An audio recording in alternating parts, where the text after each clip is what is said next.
जरा सोचिए, क्या होता अगर हम मरे हुए इंसान को वापस जीवित कर पाते।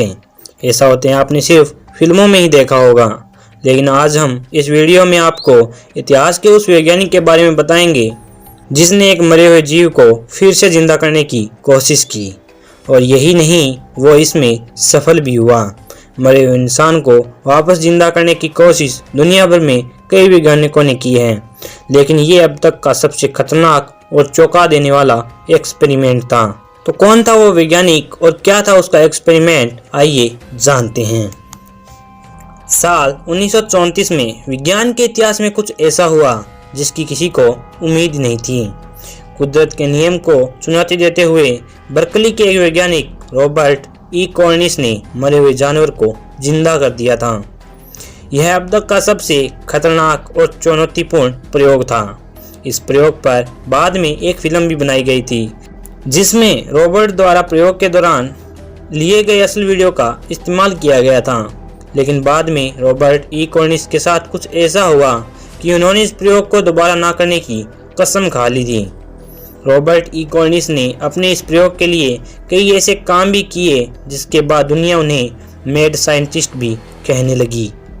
तो क्या था वो एक्सपेरिमेंट? मनुष्य को पुनर्जीवित करने के लिए रॉबर्ट ई कॉर्निस कई सालों से रिसर्च कर रहे थे, जिसके बाद उन्होंने एक ऐसी टेक्निक ईजाद की जिससे मरे हुए लोगों को जिंदा किया जा सकता था। उनका मानना था कि अगर एक मृत व्यक्ति के अंदर रक्त प्रवाह फिर से शुरू कर दिया जाए तो उसे वापस जिंदा किया जा सकता है। इस बात को साबित करने के लिए उन्होंने कुछ साधारण उपकरणों की मदद ली। इनमें मुख्य था टीटर बोर्ड, जो कि एक आम सी शीशा बोर्ड जैसा होता है। इस प्रयोग में रॉबर्ट मरे हुए व्यक्ति को टीटर बोर्ड पर लिटाकर जोर जोर से घुमाते थे, जिससे शरीर के अंदर रक्त प्रवाह वापस से शुरू किया जा सके। इस प्रयोग को सफल बनाने के लिए उसने मेडिकल प्रक्रिया भी आजमाई, लेकिन उसे सफलता नहीं मिली।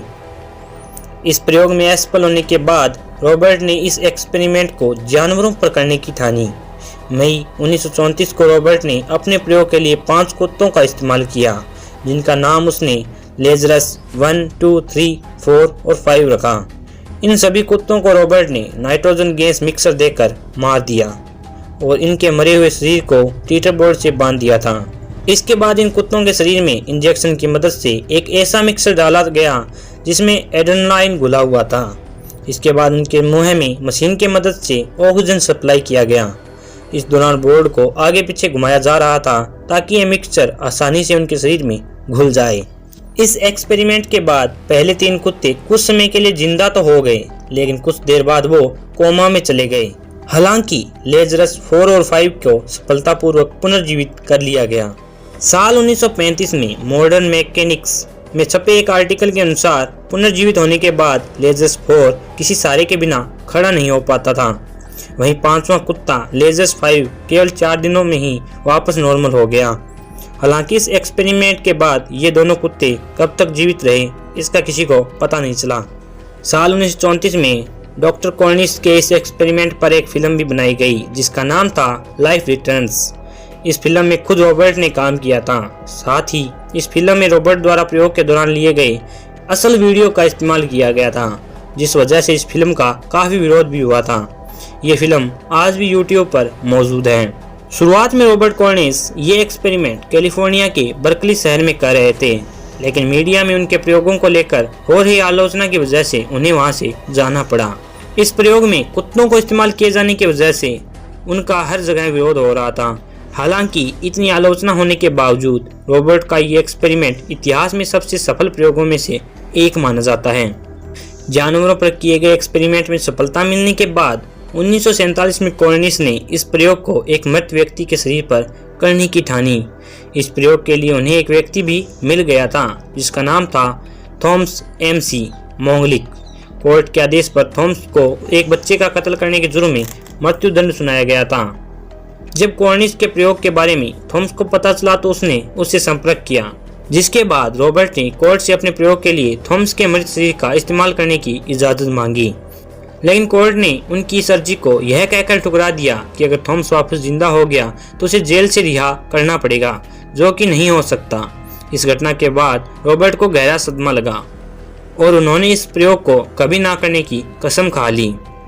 जरा सोचिए, क्या होता अगर रॉबर्ट ई कॉर्निस किसी मृत व्यक्ति को पुनर्जीवित करने में सफल हो जाते। प्रयोग के बाद दुनिया भर में कई वैज्ञानिकों ने इंसान को पुनर्जीवित करने की कोशिश की, लेकिन उन्हें सफलता नहीं मिली। हालांकि आज भी कई ऐसे देश हैं जहां इस विषय पर खोज चल रही है और नए नए प्रयोग किए जा रहे हैं। तो रॉबर्ट ई कॉर्निस का मनुष्य को फिर से जिंदा करने का यह प्रयोग सही था या गलत, हमें कमेंट में अपनी राय जरूर दीजिएगा। और रॉबर्ट ई कॉर्निस के एक्सपेरिमेंट पर बनी मूवी आप देखेंगे या नहीं, यह भी हमें ज़रूर बताइएगा। अगर वीडियो आपको अच्छी लगी तो इसको लाइक ज़रूर कीजिएगा और चैनल पर अगर पहली बार आए हैं तो हमारे चैनल लॉजिकल मिस्ट्री को भी सब्सक्राइब कर बेल आइकन को ऑल पे कर लीजिएगा,